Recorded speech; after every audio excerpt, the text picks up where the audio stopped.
মাননীয় প্রধানমন্ত্রী বাংলাদেশে দুর্নীতি বন্ধ করতে চাই, বাংলাদেশকে উন্নয়নে পৌঁছাতে চাই, বাংলাদেশকে একটি সফল রাষ্ট্র হিসাবে দেখাতে চায়, বাংলাদেশকে এমন একটা রাষ্ট্র গড়ে দিতে চায় যে স্বপ্ন দেখেছিলেন প্রেসিডেন্ট জিয়াউর রহমান, নিজে হাতে খাল খনন করেছিলেন, সেই খাল খনন তার সন্তানও করছে।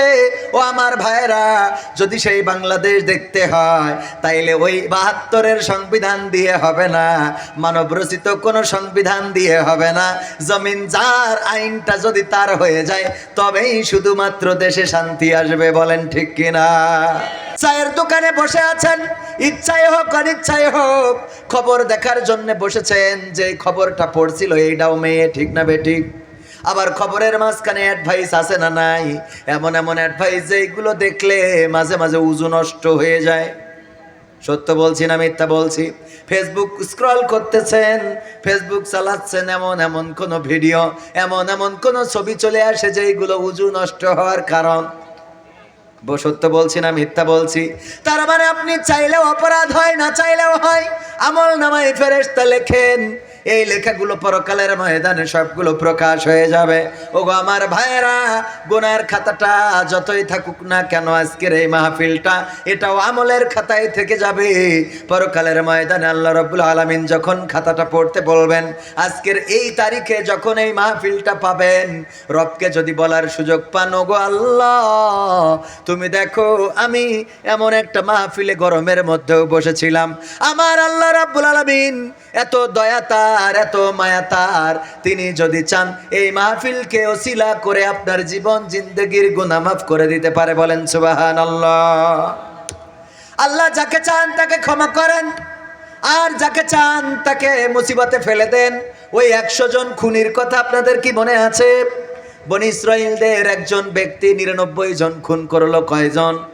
৯৯ জন খুন করলো। আল্লাহর নবী বলেছেন ঘটনাটা, বিশ্ব নবী সাল্লাল্লাহু আলাইহি সাল্লাম বললেন, ওগো আমার সাহাবীরা, ৯৯ জন খুন করার পরে তারপরে একজন আলেমের কাছে গেল, যাওয়ার পরে বলল যে আমাকে আমি তো ৯৯টা খুন করেছি, আল্লাহ কি আমাকে ক্ষমা করবে? আমার ক্ষমা বন্ধ করেন।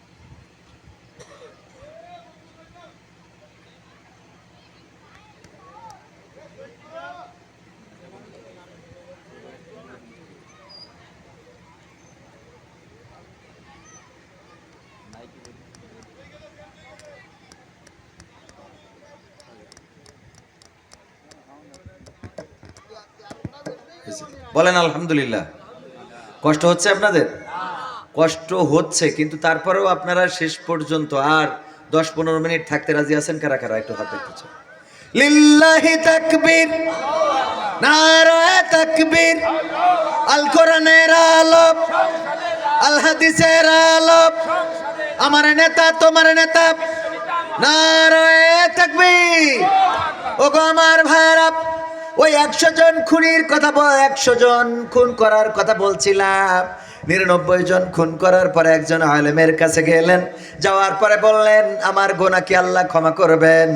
বলল কি অপরাধ করেছো তুমি? আমি ৯৯ জন মানুষকে খুন করেছি। কয়জন?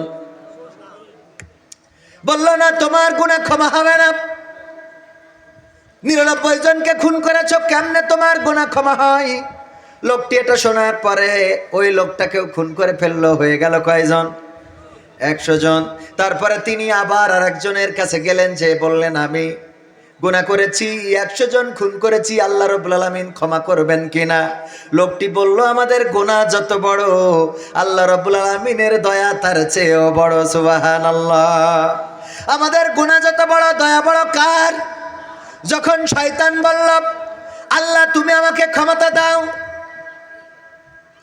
এই হুজুরগুলো তো নিষেধ করা যাবে না, কারণ ওদের সকালবেলা আবার হাফেজিয়া মাদ্রাসায় পড়ে, ওদের উঠতে হবে এবং কোরআন পড়তে হবে, এই জন্য তো কিছু বলার নাই, সুযোগ নেই।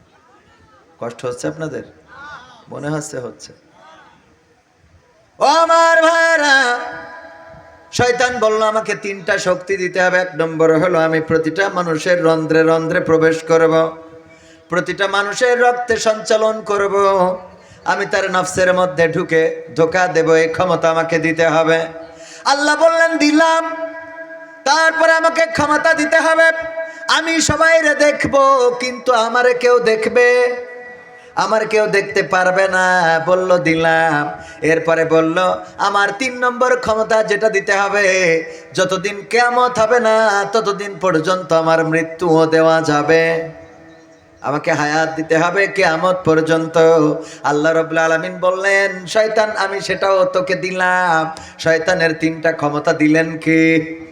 3টা ক্ষমতায় আল্লাহ দেওয়ার পরে শয়তান বলল ওগো রব, তুমি আমারে যে ক্ষমতা দিয়েছো এই ক্ষমতার কারণে জমিনে তোমার বান্দাদেরকে আমি এতটাই প্রবঞ্চিত করব, আমি এতটাই তাদেরকে ধোঁকা দিয়ে আমি ভুল পথে পরিচালিত করব যে তোমার বানানো জান্নাতটা খালি পড়ে থাকবে, যেই জান্নাতে আমি ঢুকবো না সেই জান্নাতেও তোমার বান্দাদের ঢুকতে দেব না, তোমার সমস্ত বান্দাদেরকে আমি গোমরাহ করে ছেড়ে দেব, তোমার জান্নাতটা খালি থাকবে, ওই জান্নাতে তুমি তোমার বান্দা খুঁজে পাবা।